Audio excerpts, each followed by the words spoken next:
everyone. So our topic for today is all about sociological basis of school-community partnership. When we say sociological, it refers to understanding a human behavior and society and also the relationship of different aspects. When we say school-community partnership, it means the school or the other institution and people in community must work together to help children learn, grow, and become a good person. According to functionalist theory, a society is like a team. All the institutions such as a family, schools, churches, and government must work together to perform their specific role or makuha nila ang ilahang role effectively. When one institution failed or ma-failed sa ilahang role, like the family faces challenges, then dili niya matagaan o kaning guidance or guidance ang iyang children, the other institution must step up or mag-step into to assist to maintain the social stability sa mga bata and to ensure the successful development of a children. So, because of a parent cannot do alone for his children, kaya lagi ang institution or ang society has a different aspect and role to educate a children. And ang children's hub is mag-develop faster if ever daghan ang tao nga nakapalibot sa iyahan. Dali ra siya maka-adapt and dali ra siya mo-improve and maka-develop. And also, the importance of a shared responsibility in educating children because raising and educating children is not just one person's job. It takes a teamwork. Such as a parent, ang parents is mag-teach siya of values and guidance sa children niya sa balay. When we say sub, ang teachers, si teachers sub also mag-provide of knowledge and skills in school.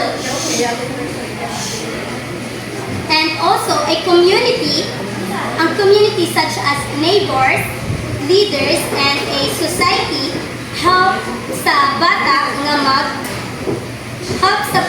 mag-shape ang iyang behavior and to support their growth. Sama. So, it takes a village to raise a child.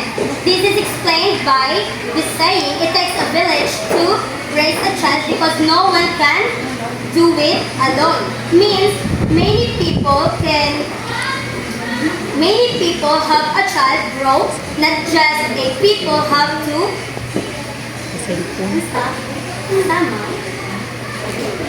because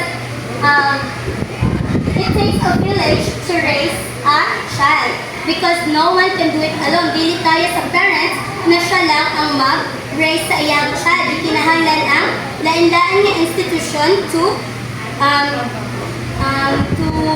ensure the successfully develop sa isa ka bata.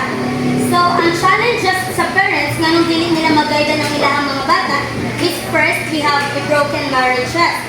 Sa broken marriages, naka-affect ni siya sa isa ka bata because ang parents is dili sila mag-guide ang parents is dili niya mag-guide ang iyang mga bata tungod sa ilang problem. Tungod sa duha ka couple or tungod sa ilang family na lagi nagka-misunderstanding ang husband and wife. So by that, dili ni wife matagaan or dili matagaan sa mama o kaning pansin ang iyahang bata. The next is we have the working parents with limited time. So because of this, kay lagi ang mama busy man sa trabaho. So by that, dili ma-supervisean sa isa ka parents ang iyahang anak kay lagi mo uli siya balay tungang gabi and then mo trabaho siya sa iyahang work or magtrabaho siya sa kadlawon. So by that, ang iyahang anak is dili niya matagaan og time. And also a single parent or a single family maka-affect po siya sa isa ka bata because of lagi single parent naman siya raman ang magbuhi sa iyang anak.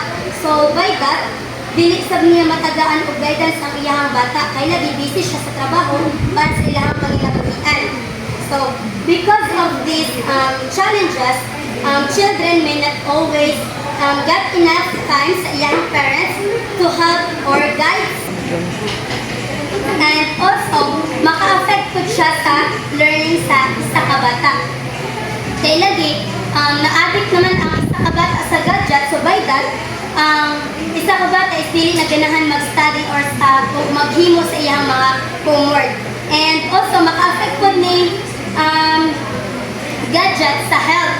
Kaya lagi, ang isa ka bata, bisag gigutom na siya, dili na siya ganahan, mukhaon labaw na pag malingaw na siya sa gadgets. And also, to sum up my topic, when all institutions help each other, the children grow responsible and full of respect. That's all.